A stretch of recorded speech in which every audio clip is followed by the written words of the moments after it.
Good evening, everyone. I hope you can hear me okay. I'm just going to give it another minute or so to allow a few more people to come in. If you can have a look at the top of the bar for me and see if you can see a tab that says polls. And if you click on that, hopefully there should be a poll ready for you to have a go at. If you could try that for me just now, that'd be great. So we'll get started in a few minutes.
Good evening, everyone. So just a couple of minutes and we'll get started. Just a quick reminder, you might want to grab some notes from your Urban Challenges section, particularly Rio, just so that you can make some little notes as we go along. There's not going to be anything specifically for you to write down, but you might want to add to things you've already done. And there will be little polls as we go through. So if you haven't already done so, if you could see if you can find the poll for me. I know some of you have, which is great, but if you have a look at the top bar, there should be a little tab that says polls. If you click on that, and you should have the opportunity to take part in the first poll of the evening. So another couple of minutes and then we'll get started.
Okay, good evening. I hope everyone can see, I hope everyone can hear okay.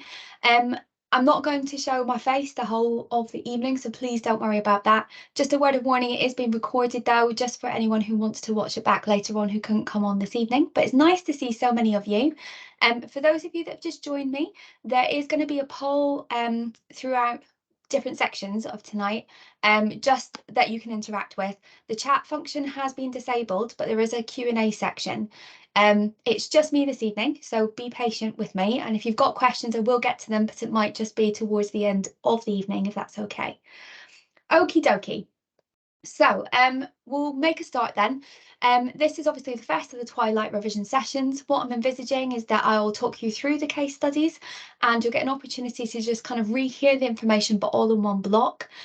This is for paper 2. And the reason that I picked this case study is because it is one of the biggest. It's one that people remember, but they don't always remember how it fits into the exam.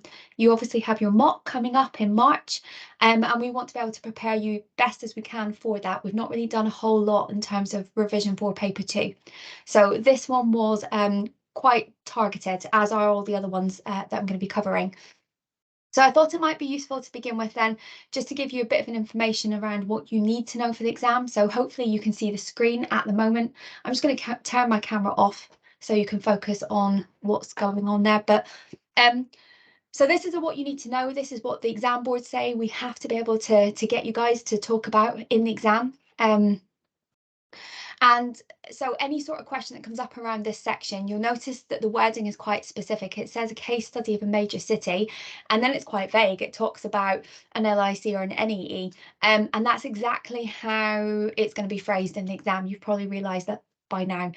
The reason for that is because any school up and down the country can pick their own examples, so they have to leave that bit quite vague. Any question in section A, paper 2, that requests your own knowledge and then reference to an LIC/NEE, it is asking you to use Rio, but it will never say Rio. So please just be mindful of that and look out for the clues in the question. It's nearly always referenced as an LIC/NEE. For this particular section, though, the focus of the questions that you're going to be asked will nearly always be around the city itself. So it will be asking for sort of specific locational data. Could be around the location of it, it could be around just the general geography of it, and or the challenges and opportunities that are associated, but due to the urbanisation that the area has gone under. So this whole section is about urbanisation, really, and the challenges that surround that. So please don't let that fall out of your brain when you're answering the questions on it. They are quite specific and targeted. You are expected to know the difference between and then have examples of social, economic and environmental opportunities and challenges that can be seen in Rio. So what we don't want is what we call the geography of anywhere or the geography of nowhere. We know some of these things are quite generic. What you want to be able to do is talk about them specifically with regards to Rio. So being able to talk about the social access to things like services and healthcare and education. Yes, they are problems in most LIC and NEEs, but what specifically does that mean for Rio and what solutions are being provided for that? For the challenges, please just be careful with this one. Depending on what the question is asking you, and you'll need to read the question really, really carefully to see, it will definitely require you to talk about the challenges, but it may or may not require you to then follow up with some solutions. It depends. And so you have to just read the question. This is where bussing your question really, really matters. Remember that in geography, you don't necessarily get the credit if the question hasn't referenced it or asked for it. So my advice to you would be, if you do have a 9 marker and it doesn't specifically ask for the opportunities and the challenges, maybe give a little bit of both. But don't be caught out. And if it asks you to focus purely on the challenges, that's what you need to do. There was a question for a different case study. It was a London case study that came up in one of the past paper questions. And it very specifically asked about the challenges for that urban area. So if you referenced any of the solutions, you got no credit for it. So just be mindful of that. And then this bottom bit I want to point out to you as well, because everyone forgets about the names example for this bit. An example of how urban planning is improving the quality of life for the urban poor. The problem is everyone forgets about it. It's one of those lessons that get tagged on to the end of the unit, but this is prime content for one of your larger tower of questions. So a 6 or a 9 marker could easily come around with this sort of content. And remember that section A of paper 2 and paper 1, but definitely paper 2, you will have a 9 marker with SPAG. So it's not out with the realms of possibility you could have a 9 marker on this bit. So we'll cover that today as well for you. So hopefully that helps clear up what this little section is around. Let's move on quickly to Rio. So I want to try something. I haven't tried doing this one before, but I want to try and share the results of the poll with you. So hopefully, I'm not sure if this is going to work now. I don't know if you can see that. Okay, I got 92% of you believe that the ocean that Rio's coastline sits on is the Atlantic. 8% said the Pacific, and thankfully no one said none, so we realised it was an ocean. It was in fact the Atlantic Ocean. So Rio de Janeiro sits on the eastern coastline of Brazil. And it's the largest country in South America, Brazil that is, and it is right on the Atlantic Ocean there. The geographical location of this city has meant that it's been seen in the past as an asset in early trade, and so it remains quite an important international hub to this day. If you think about it, a lot of what we discovered previously about Rio was around its ports. And so there are 5 large ports along its shoreline. So that makes it really, really key and prime for things like trade and travel. It is situated in one of the world's original newly emerging economy countries. We've heard that term a few times. So what that means is that the economy has risen really, really rapidly, usually as a result of the country having something that can be sold. And so there was an original group of those countries called BRIC countries.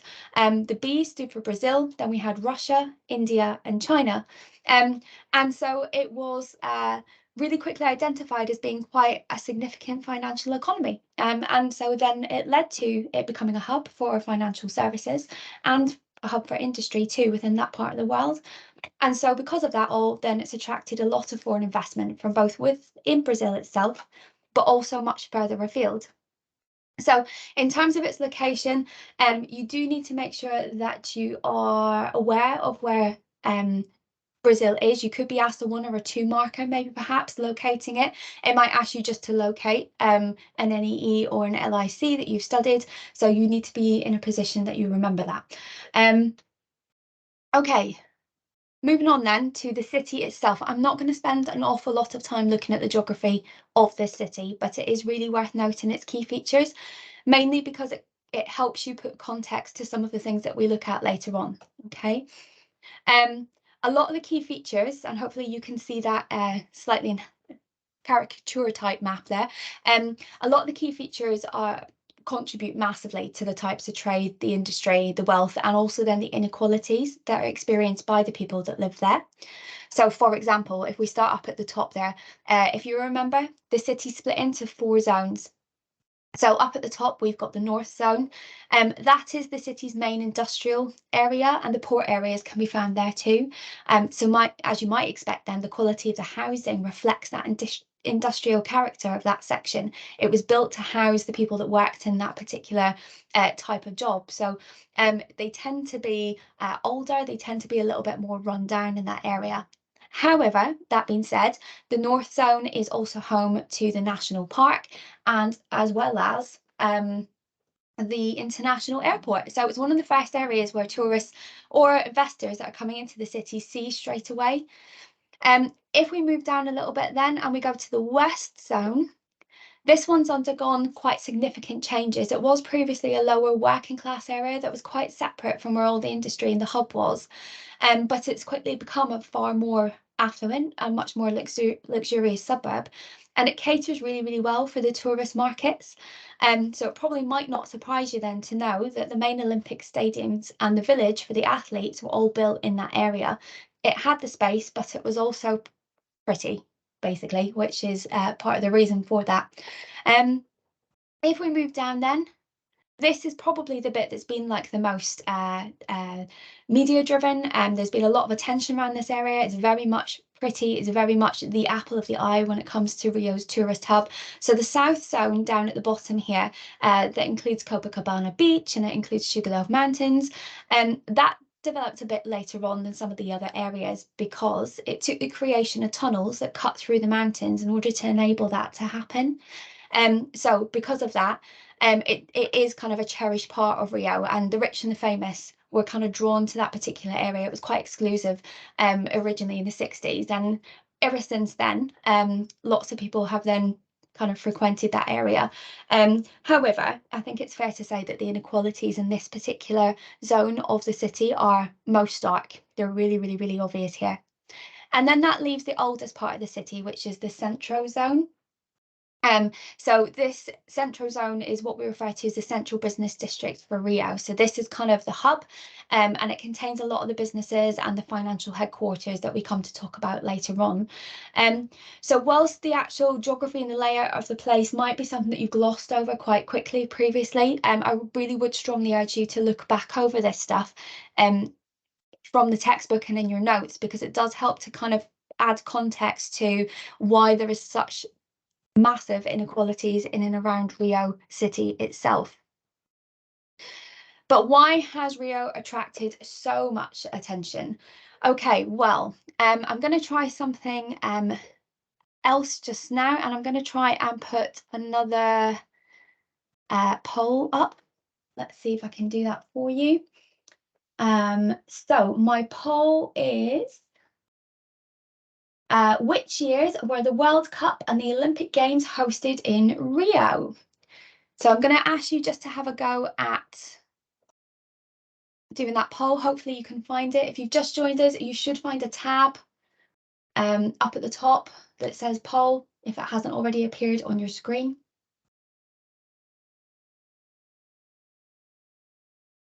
So why has Rio attracted so much attention? Well, until the 1960s, Rio was Brazil's capital city due to its geographical and financial importance, like we talked about. Today, however, it's Brasilia, and that's the nation's capital. However, Rio has maintained and has really capitalised this idea of becoming the cultural capital of the country. And so it's home to the world famous Carnival. It's one of the world's largest music and dance festivals. It's more than just people dressing up. It really is. It really is quite a show, and it is a world statement. It's also home to one of the 7 man-made wonders of the world. Hopefully you've remembered that, Christ the Redeemer. So it's become quite an important place for not just religious people, but people interested in the world and these wonders, alongside it being a World UNESCO Heritage Site as well. UNESCO stands for United Nations Educational, Scientific and Cultural Organization. So they like to look after and maintain these places of importance. Okay, so my poll was, which years were the World Cup and Olympic Games hosted in Rio? I've had a few responses, and pretty much everyone has gone for 2014 and 2016. Fab, you are correct. So Brazil obviously then hosted the FIFA World Cup, which, as we know, is esteemed globally for bringing together the world's most elite footballers. In addition, then 2 years later to the Olympic Games, and that in itself is pretty impressive. You know, it attracts the world's most talented athletes. It's a long-standing global competition, but it also really allowed Rio to showcase a lot of what it had to offer and really put it on the map in a cultural capacity, and showcase its hospitality and its ability to host things like this. More recently, though, it's become recognised as a global city, partly because of its importance in terms of the financial sector and for being an international industrial hub too. So it's catapulted Rio into the limelight, and therefore then it's made it really attractive to countries like the UK and the USA, because a lot of skilled workers that are highly educated in these countries can see the value in going over there and working there, and moving there. Okay, so then why has it grown? Rio is the second largest city in Brazil, in 2014, it had a population of around 6.5 million people in the central region of the city. And then in and around the suburban areas, a further 12.5 million people. That's a lot. That's a big city. So today, while that estimated number of people in the city itself hasn't actually changed much, I checked the other day, it's up and around 6.8 million right in the city. The surrounding areas have grown roughly by about 1 million as of 2021. It's grown more specifically since the 1950s, and it saw a really significant population boom between the 50s and then 2010. And since then, the rate of the increase has slowed slightly, but it does continue to grow. And part of that's because of the opportunities that the city then has to offer. So this is where we bring in this idea of push and pull factors.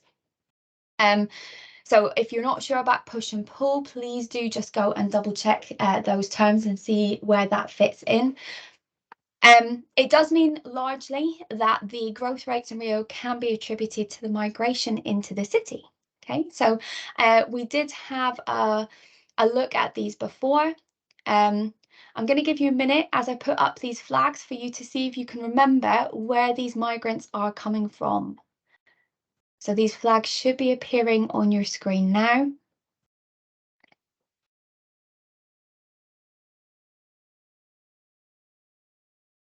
Okay, so hopefully you've had a minute to think there. So at the top, we've got the Brazil flag. Hopefully you realise that. So migrants have come from all over Brazil, but also other South American countries as well. So when we talk about migration, remember please that we're not just talking about international migration, there is domestic migration as well. Other countries that are seeing people moving from there to Rio are from Argentina and Bolivia. So that was the next two flags that appeared.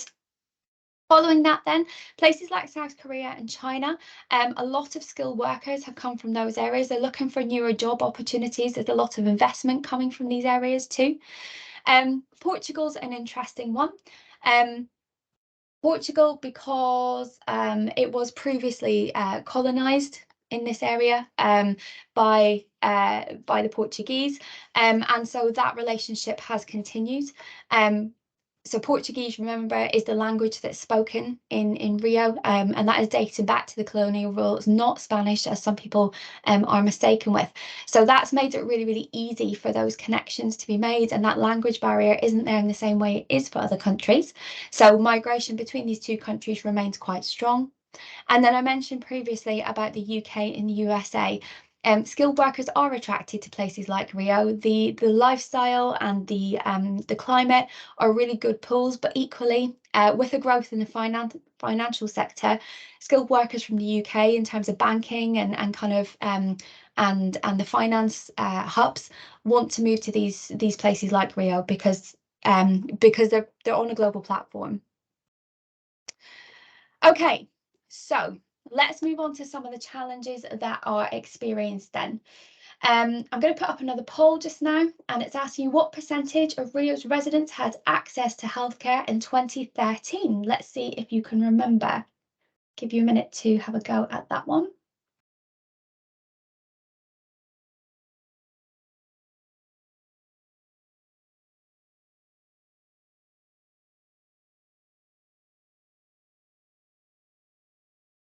Okay, so just while people are continuing, oh, interesting. Lots of people being swayed. We've got quite a bit of movement between the 20% and the 55%. Interesting. Okay, I'll give you another few minutes to have a look at that. So along with a rapidly growing population, then the ability to provide the services for these people that move into Rio becomes far, far more challenging. In particular, the services of healthcare, education, water supply and energy have been the largest causes for concern. And they've been made even more challenging because of the disparities between the different areas within Rio City, like we saw at the very beginning. These sort of disparities within these services then kind of further the inequalities, meaning that some people have better access to resources than others. And so therefore the quality of life becomes better for some people than others. And healthcare has been a key social challenge. So I'm hoping that you can see up here at the top my little heart, my stethoscope. Let's have a look at your poll. Well done. Okay, most people got this right. So 58% of you said it was 55%. 55% of people in 2013 had access to healthcare. Now, whilst that isn't horrific, it's still not great. And as we know, without adequate healthcare, an area cannot keep its population healthy enough to maintain good jobs or education, and earn reasonable money. So with that percentage being not quite as high as it could be, certain services such as pregnancy care, so really specific paediatric type care and care for the elderly were really quite poor, especially in that west zone. So if you think back to what I told you about that west zone, it wasn't the most affluent to begin with. In fact, it was quite low quality housing in and around there. There was the old steelworks. And over time it did become far more affluent, and so then the contrast in that wealth against a really successful coastal suburban area created these disparities. Some people had access and others didn't. So what was done about it? Well, if you cast your minds back, the idea around kind of making things a bit more mobile for people was central and key to this. So rather than expecting people to be able to go to doctors and be able to access clinics, creating little medical kits for people's homes so that they could be distributed around, and have it contain things like antiseptic wipes and bandages, and also things like Deoralites for rehydration. Those sort of basics really helped increase people's well-being. Infant mortality has decreased, and at the same time, life expectancy has increased. So that's really good. A real focus on being able to look after not just pregnant women, but also babies up until the first year of their life. It is a particular skill set. It's not the same as just kind of normal healthcare. Pediatrics is a skill. And so without those expertise, that was never going to increase, but they have managed to do that. And as a result of that, life expectancy has also increased. If we can move on to the next one then, so education. In Brazil, education is compulsory for all children until the age of 14, but after that point, their choices become quite limited depending on where that child grows up. Obviously, that's not the case for every child. In Rio, though, only half of children will continue a form of education past the age of 14. And so that means that the chances of achieving qualifications to support the highly skilled jobs that we've just talked about coming into the area becomes less likely. So what that does is further those social inequalities later on in life to those families. It really pushes that development gap between the wealthy and the poor further apart. We do have some of the reasons, the key barriers for provision of education. So some of it's just a real simple shortage of schools and buildings for schools. Remember that a lot of Rio's physical geography is kind of built up into the mountainsides. It's not easy to build in there, so they can't just create new buildings, but that also takes money for the infrastructure. So that's not always an option. There is a lack of money in general, so education does cost. You're talking equipment, you're talking overheads, you're talking the cost of trained staff as well. And there is a cycle of a shortage of skilled teachers as well, which creates a cycle of poverty. The teachers that they do have are not paid well, and so then that puts people off wanting to train. And then any training that is given is quite poor, and it just lacks sort of general funding and ability to move people forward. So all of that meant that the education system really wasn't supporting the level of development that the rest of the world was projecting onto Rio. So there was a few things the authorities did to try and make some changes and combat that. For example, they began trying to encourage volunteers of the local community to help out at the schools.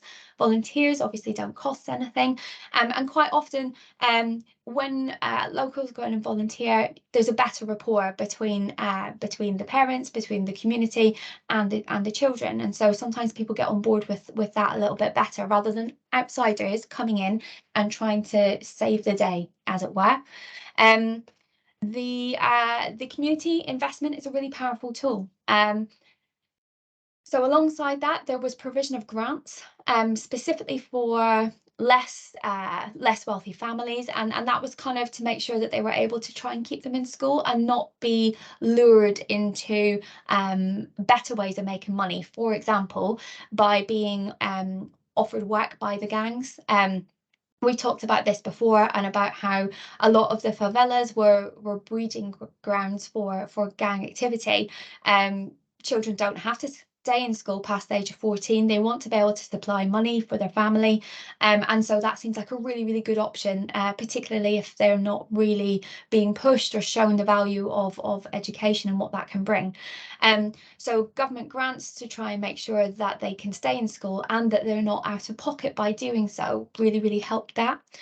Extracurricular lessons were put in place just to give them a bit more, so that school's not all just about the academics, but giving them the opportunity to play for football teams and that sort of thing. And then finally, a private university for the purposes of further education.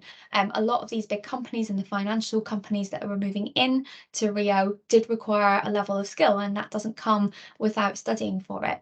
So that started to kind of raise the life chances a little bit in Rio.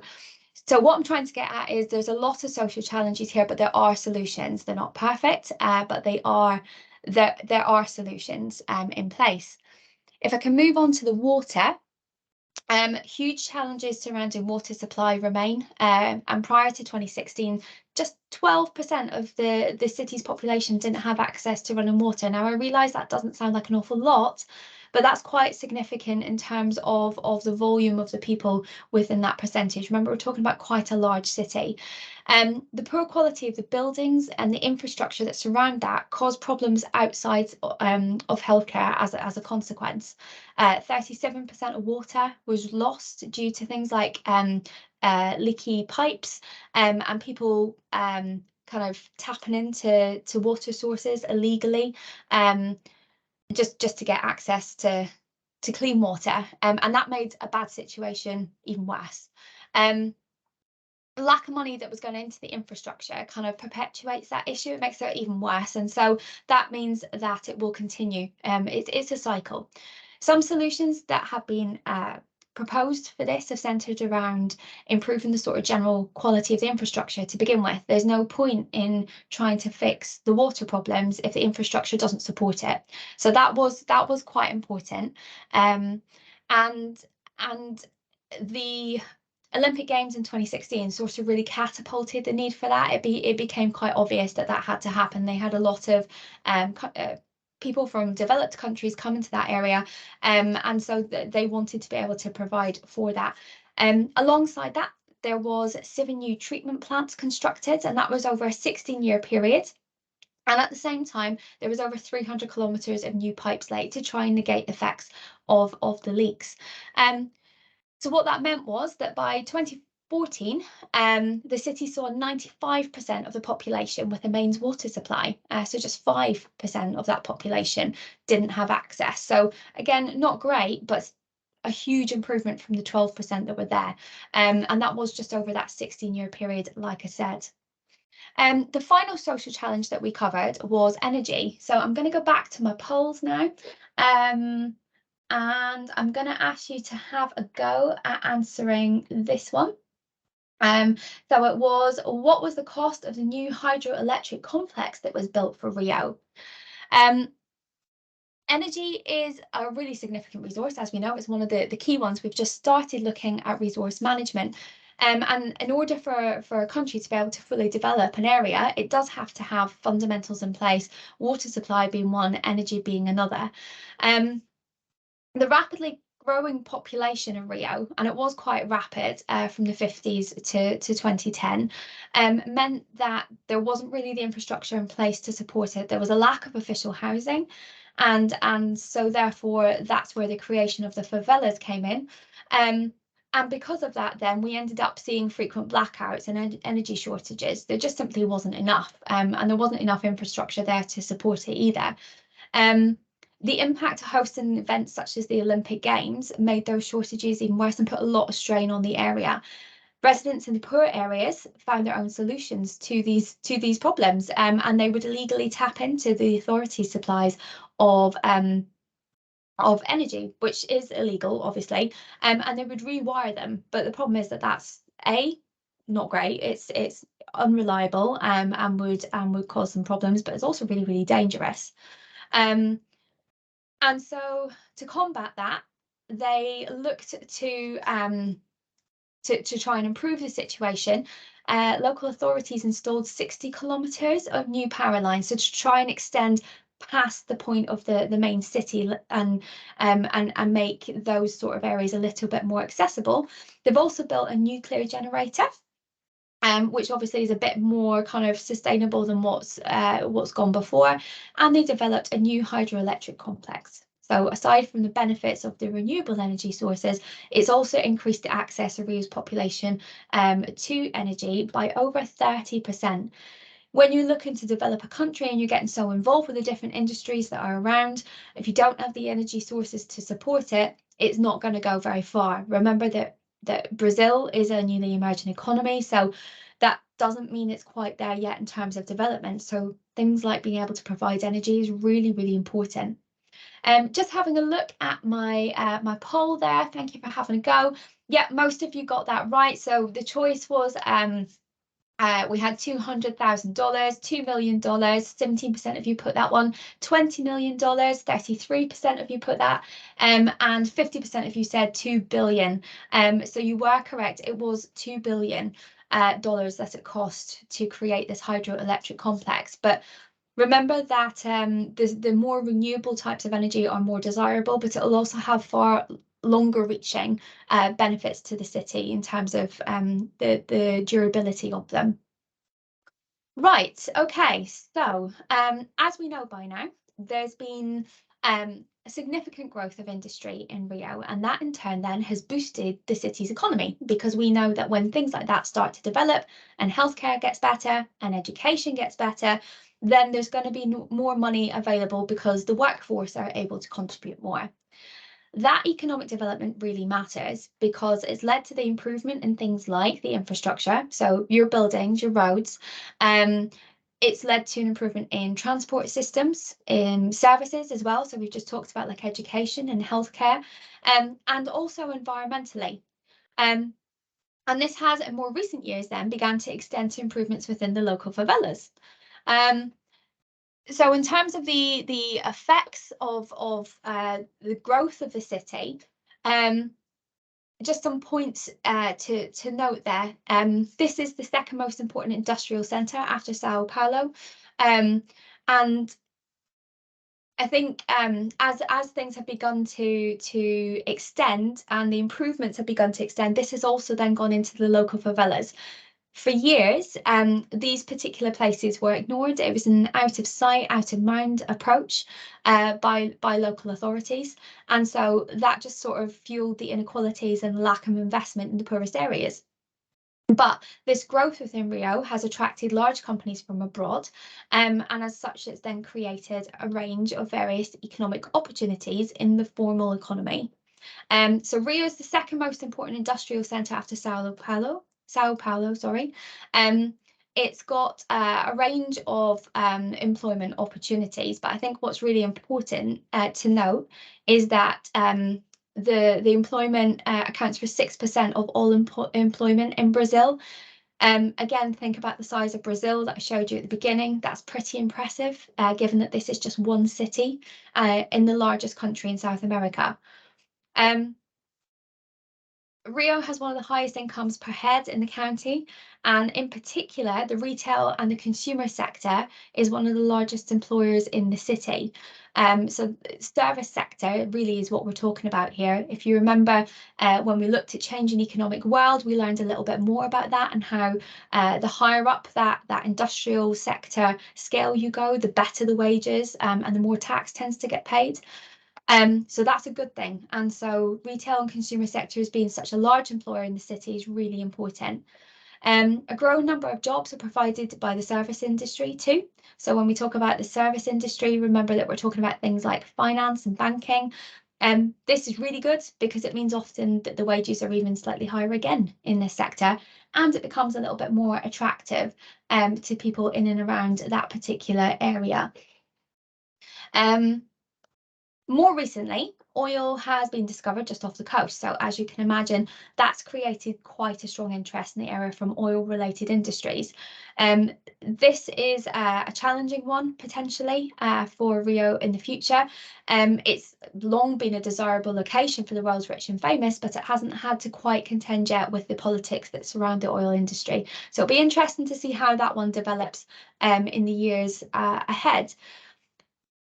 Because it's long been desirable and it's been seen as one of those kind of elite places to go, global events like the Olympics and the World Cup and the World Heritage Sites have furthered that tourist drive. And so Rio is now one of those top destinations in the world.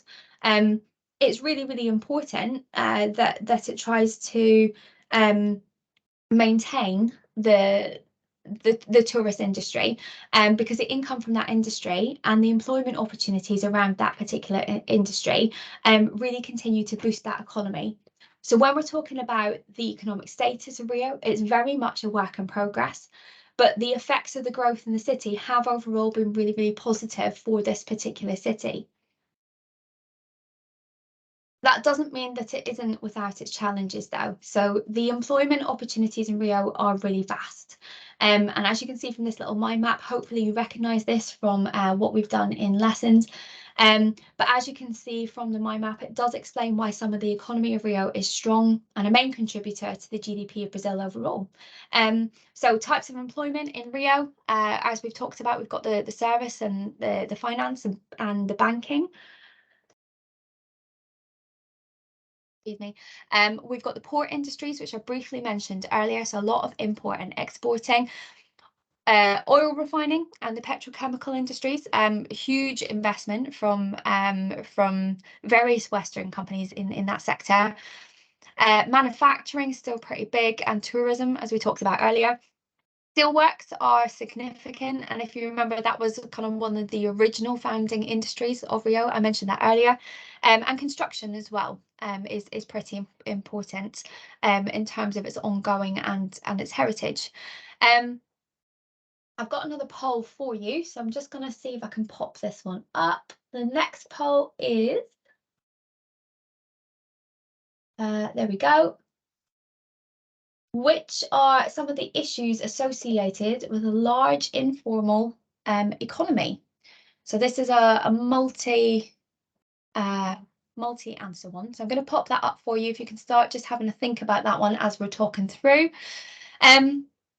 So coming back to the economic challenges in 2015, Rio was hit by a really, really deep recession. The prices of things inflated, and jobs were lost. And so from that point on, then unemployment was particularly high. The problem was that taxes were also kept really high. And so that led to public protests about the taxes, but also started to highlight the problems around things like the poor education, and then growing concerns over a lack of adequate healthcare, because as we know, when healthcare is not up to par, then it starts to affect the workforce and it starts to affect the children. And so therefore then the employment opportunities become worse or less. So despite all of these job opportunities that we've got in that mind map there, and despite all of that growth, unfortunately, they continue to have really high unemployment rates, i.e. around 20% of the whole population. And that's one of the main reasons why there's such an inequality between the rich and the poor within Rio. They never quite ever got over that disparity in the wealth, and 20% of the population is really significant. Okay, so just having a look at the poll then, we've got 36% of answers were for a lack of tax being paid as an issue associated with a large informal economy. We've got 10% of people think it's having stability in your job. 31% a lack of benefits or support, and 24% crime rates tend to be higher. So I can tell you the answers in terms of the issues associated with a large informal economy are a lack of tax being paid, a lack of benefits or support, and crime rates. Stability in your job is not one of the issues associated with it. The informal economy then, most people work in the informal economy that aren't in a paid employment. And what that means is that they make a living by whatever means they can. Along with that comes, unfortunately, no stability. So no kind of set hours, no contracts, usually quite inconsistent wages. And these include jobs like street vendors, labourers, maids, or even maybe perhaps illegal work for gangs. Um, Street crime, unfortunately, then becomes quite a big problem when you've got a large informal economy. So just to be clear, all of those types of employment in Rio in that mind map, we would consider to be in the formal economy. The ones that I've just talked about are in the informal economy. Um, when you've got a large percentage like that in the informal economy, street crime does become a problem. And part of that is because, coupled with the idea that children don't have to stay in school past the age of 14, recruitment of teenagers and young adults is quite easy for a lot of the gang culture that goes on in Rio. And it's a draw for lots of them because, like I said before, it offers them a lot of money and status that they wouldn't get in the formal workplace. So there's severe issues with the informal sector in Rio, including the fact that none of those workers will receive any sort of benefit or qualify for any sort of support. They won't pay any tax on the money that they do earn, which sounds great. All of us would love to pay less tax. But the problem is then that that means there is less money going into the general local authority pot. And although, again, that doesn't sound too bad, what that means in reality is that the community then has less investment. So an already really run-down area and quite poor area is not going to have that injection of investment that it needs if you've got lots of people in informal economy or unemployed completely. Crime rates are really high in the cities, you would expect, with high levels of inequality. And so the police often try to help, but unfortunately tend to exacerbate the situation, meaning that they make it a little bit worse. They're not always seen as being supportive. And so despite the fact that they try to work with the communities, quite often they end up coming to blows with the gangs, because it's the gangs that kind of operate and run those favelas and those small communities. So local authorities are trying to combat these, but it is a huge challenge, especially when you've got lots of young people in these areas trying to make money and therefore supporting the gang activity instead of, going into the more formal economy. One of the methods that the local authority is trying to use is education as a means to reduce youth unemployment. If they can bring down the number of people that are young and unemployed, then that should help to reduce the informal economy. So the Schools of Tomorrow programme is a global programme, but it does function in Rio, and it aims to improve education for young people, but very specifically in the more violent and poor parts of the city. One of the ways it does that is to try to offer more practical based courses. And so that will then transpire into more realistic job opportunities for the people from those areas, rather than trying to go in with high level academic courses that don't really mean very much when they come out of the course or the school. Okie dokie.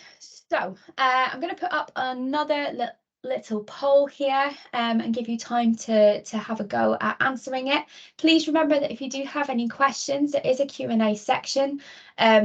Very happy for you to add some in. I believe that Mrs. Wood and Mrs. Ward are available to answer them. So please do feel free to ask those questions if you have any. Okay, so my poll that I'm going to put up now is: what natural factor makes the car fumes an even bigger pollution issue in Rio? Okay, so I'll pop that up for you. Please feel free to have a go.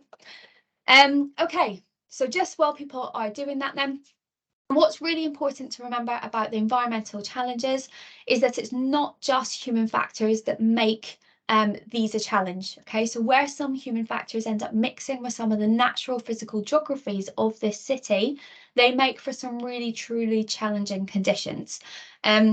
Again, please try to avoid that whole geography of nowhere. The physicality of Rio really matters in this particular type of question. So avoid basic generic statements like heavy pollution. Really try to bring in some of those physical geographies that make the situation worse. Okay. So one of the examples that I really want to point out, and I'm hoping you remember this little map, but just one example from this map that I really want to point out for you, the mountains. So if you look at any of the pictures of Rio, you can see that it's got this beautiful perimeter of mountains around the city. Whilst that creates a really dramatic skyline and makes it quite, desirable for people coming, it does really limit the ability for settlements to be built. So I already told you earlier, for example, that they had to dig tunnels through into the south zone of the city. They couldn't naturally just pass through. And so in order to do all of that, it's quite costly and it's really quite complex as well. So that means that a lot of the main roads have to be built on the flatter coastal areas of land. What that means is then that the volume of traffic, as it's increased over the years, has been kind of directed and pushed into those coastal areas. And that's then resulted in a really significant increase in exhaust fumes from heavy volumes of traffic. They don't really have any other way of going. Those are the routes in and out of the city. And so the levels of air pollution from the car fumes has gone up. Which brings me to my poll. So I did ask you what natural factor makes those car fumes an even bigger issue when it comes to pollution, and the options were the sea mist coming in from the Atlantic, the mountains that separate the city, or the volume of cars. What I can tell you is 17% of you said it was the mist, 44% of you said it was the mountains, and 39% of you chose a non-natural factor, which was the volume of cars. So just be careful of that. That would be a man-made factor. But the answer was actually the sea mist coming in from the Atlantic.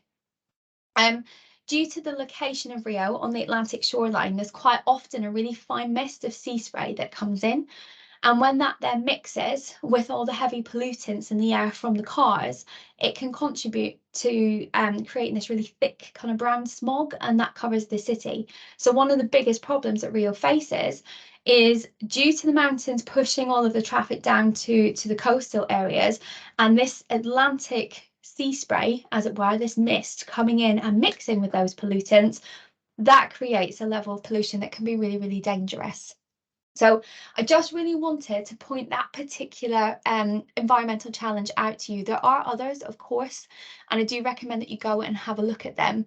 But you just want to be mindful of how you're answering that in the exam. If I can come back to the air pollution, just to give you a couple of bits on this, I'm not going to spend too long on this, I'm aware of time. Rio is the most heavily congested city in South America. Congestion is a huge issue.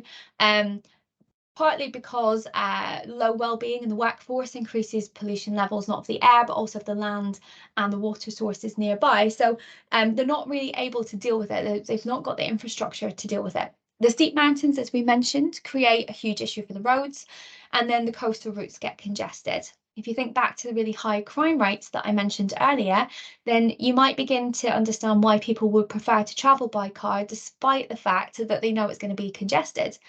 Quite simply, it's just far safer. But what that has meant is that car ownership has grown in Rio by 40%. So it is quite significant, and it's going to continue being a problem because we know that population is continuing to grow, and also the types of employment are becoming more desirable, more lucrative. So some solutions to this, and again, remember, this is just a reminder, some solutions to this have been toll roads to try and reduce the volume of traffic coming in and out of the city. So people having to pay, a bit like the M6 for us, toll roads you have to pay to go in. It kind of reduces the number of people willing to take that route. And one of the other major solutions was to try making the coastal routes one way during peak rush hours. So they would have longer to travel, but potentially it would reduce the amount of traffic flow just going through those coastal areas. So definitely worth going back and having a look over those particular environmental problems and solutions. Okay, so we're coming into the sort of last 10 minutes of our session, and this is the bit I just want to make sure that I'm reminding you of. Obviously, I'm going to suggest that you go away and have a look at this too, but everything that we look at is around the challenges, but then also the opportunities that come out of that. And so the management of these squatter settlements and making life a bit easier for the urban poor is a real key element of what the exam board want you to be able to talk about. So favelas have been mentioned quite a few times over this topic. what's really important to remember about these is that they were originally illegal settlements. So they were set up as a result of a really rapid growing population, but a lack of housing combined with the city's poorest residents hoping for a better quality of life and moving into the area. As such, what we've found now is that there's over 1,000 of these favelas in Rio City, and a whopping 60% of them sit in the suburbs of the city. So it continues to be a problem, and they continue to sprawl. And some of those favelas, those slum areas, have extended to as much as 40 kilometres away from the city centre. So you're looking at something roughly from here to Peterborough. The local authority has over the years tried to clear some of those illegal settlements to make the place slightly more desirable, especially with the influx of the tourists and the investors that we've mentioned a few times. But that's really caused quite significant controversy, especially during the Olympic Games, because it was brought to light the fact that the construction for the Games was having a huge impact on the city's poor, and in fact they were being turfed out to make room for the stadiums. As it turns out, some of those citizens were rehomed and they were given better quality homes, but whether that extended to all citizens kind of remains to be seen. Rohina is our named example of a favela, so please do make sure that you are familiar with that. Just some information about Rohina should be coming up on the screen for you now. The reason we look at this named example, folks, is because this is one of the largest favelas in Rio, but it's also one of the most successful in terms of the improvements that have been done to try and benefit the residents. So we've got 90% of the houses in Rohina are now built out of brick. Now that sounds really basic, of course they'd be built out of brick, except that only happens if you've got those resources there to do that with. Prior to that, it would have been a DIY effort with a lot of the housing, gathering kind of materials as and when they could. So to have really fully established solid buildings that provide adequate shelter means you can start putting things like electricity and running water in, and then also sewage systems. So I'm hoping you're starting to see how those things already are going to be such a huge benefit to the people that live there. Again, along the lines then of well-being, with electricity and running water comes the ability to start having things like TVs and fridges. So the ability to kind of store food and not have to live hand to mouth or have to travel every day to get your food makes a bit of a difference. And it doesn't sound very much, but things like community newspapers and radio stations, a sense of community starts to allow people to take an active interest in the area around about them, and they'll be more willing to look after that area and to to spend time thinking about how they can improve it. And as all of these things began to kind of grow and get better, then proper retail facilities started moving in. So people were able to start accessing food and fashion, and they weren't having to necessarily go into the towns and cities, which was costing them money. They're able to start spending money in the local vicinity, which is good because that starts to promote a more localized economy. And then on the back of that, then schools, health facilities, and the private university that I mentioned earlier were kind of created as well. So Rohina is really a tale of two sides. It is one of the biggest slums in Rio. Let's not sugarcoat it, but it's also one of the most successful in terms of how it's tried to work to improve the lives for people. Please remember that the point of this whole case study is to focus on the challenges of an urbanised area and the solutions that can, or sometimes cannot, be implemented. So there should be an element of you being able to evaluate the successes of these. It's not a case that you have to agree that everything's rosy. A solution can be provided, but it doesn't mean that it's perfect. And it's absolutely fine for you to acknowledge that. As we explored in the previous slides, favelas were not acknowledged in Rio up until the 1980s. Simply put, they just physically didn't exist. They weren't on any maps, they weren't in any sort of planning. Therefore, if they weren't there, nothing had to be done about them. The local authorities literally just refused to acknowledge their existence. So they had no obligation to provide the residents for any sort of services within them. But towards the end of the 1980s, that began to change, and with it then the life of the urban poor in Rio began to change. Not everywhere, but in some parts of the city. And so I want to introduce this final little bit to you, which is the Favela Bairro project. This is the named example I said to you everyone forgets about. It's a site and service scheme where the local authority provides the land legally to the residents for them to build homes on, and it also provides the key services to help them maintain the area. Okay, so this one is quite important. It is one of the ways that they're trying to manage the poorer areas. It means that they're not building illegally, and with the help of the local authorities, hopefully we'll begin to establish a proper community. The sorts of improvements that they try to make, formally sort of naming the roads, again, that sounds really daft, but if you go for jobs and you're trying to get bank accounts and you're trying to kind of live a life, people want to know that you've got an address, and that doesn't happen if you live in a slum. But by formally naming the roads, what you're enabling is people to start interacting with the rest of the world. I quite like this. Hopefully you can see that picture, but they were very aware of how a lot of the favelas looked. So a lot of local artwork was put on the walls, and it just sort of lifted the feel of the place. Instead of it being a dank and scary place, it became a bit more vibrant. It was partly for the tourists as well, but it has had an overall effect. Excuse me. Improving sanitation through the installation of proper water supplies and drainage systems, and then also landslide methods for the steep hillsides, and health, leisure and education facilities were all put in too. One other thing that I just wanted to bring your attention to was that the local authority considered the fact that a large proportion of the people that lived in this favela could get really well paid employment in other parts of the city, but it would cost them a lot of money or be physically impossible for them to get to those other parts of the city.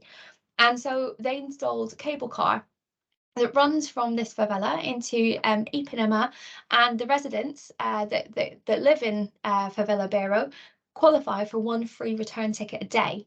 So what that means is the cost of commuting is completely taken care of, and people are more likely to want to go and work in the formal economy, because it means then that their money can be spent on things like rent and food and general sort of leisure activities. And maybe perhaps just as importantly, people now have the option to buy their own homes and own them. And so with the introduction of 100% mortgages, that gives people the option to do that. Shared ownership is cheaper for residents. So that's where the local authority will keep a proportion of the ownership of a house, and the people who live there will have a smaller percentage, but you never fully own it. So you can't make changes, you can't sell it on, you don't get the whole amount back. Cheaper shared ownership is a lot cheaper for residents, but it means obviously they don't own their property, so that can change the investment and the want for people to maintain what they've got. They might not look after it quite as well. So if you're enabling them to buy their own home, they're far more likely then to take pride in their surroundings and then want to contribute their own money into the local economy. So if we're thinking then about the successes and failures, there is no doubt that this scheme has been successful in a number of areas. The quality of the life for the people who live there has been quite improved, and it's been recognised as a model, believe it or not, for development by the UN. And so then it's been rolled out as a really good example of how to improve life in a favela by other Brazilian cities, which is great. However, remember what I said earlier, there's not one perfect solution, and so therefore challenges still remain. I promise I'm nearly done. The budget that has been granted by the Brazilian government to implement this type of scheme is $1 billion. So, and that's for the whole Brazilian government. So therefore, it's not very likely that that money is going to be able to cover all favelas in Rio. Remember that I said there was over 1,000 of them. So it sounds like a lot of money, but when you start thinking about all the improvements that have to take place, I don't really think it's going to stretch all that far. Like many new builds, it starts off with great intentions, and you can take a walk down any big city street and see beautiful, big, newly facaded buildings. They look great to begin with, but if the money and the will isn't there to maintain them, and unless the local people are prepared to put their own money in, then they become really run down. And the problem is that then repairs go undone because a lot of the residents will lack the ability or the skills or the money to do it themselves. So you end up kind of back in the same position you began in. And then we've got an issue with a legacy of really poor education.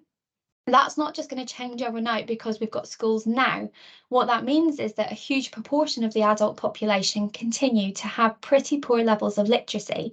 And so then finding employment in the more skilled sectors remains quite a significant challenge. And that's not going to change anytime soon. It won't change until the education system improves significantly and the next generation are able to go and get those highly skilled jobs that are becoming available. Like most things, the better quality the environment that the favelas become, then the higher the rents are to live there. You don't get things for nothing. And so the cycle of poverty will continue. In fact, it will get worse. And the poorest residents will be priced out of those newly renovated areas because they're unable to keep up with the mortgage payments. So you end up with a bit of gentrification kind of pushing people out. So it's all about balance, and you need to be able to give your perspective on that. So just one of the final things I would ask you and really urge you to think about when you're doing the revision for this particular topic, how successful has this project been? How well can we manage the urban challenges that come up in a newly emerging economy like Rio? There's no set answer there, but you do need to be able to provide a bit of balance with whatever that question looks like. And remember, it could be a 6 or a 9 marker. Right, folks, that is me for this evening. I should have had a nice little slide up there that said thank you for listening. I'm sorry, I am 5 minutes over. I do want to just remind you that you're very welcome to post any question and answers that you've got this evening. However, if you do have any questions, please feel free just to email me or ask Mrs. Wood or Mrs. Ward in school as well. Thank you so much, ladies and gents. I really appreciate you showing up tonight. Enjoy the rest of your evening.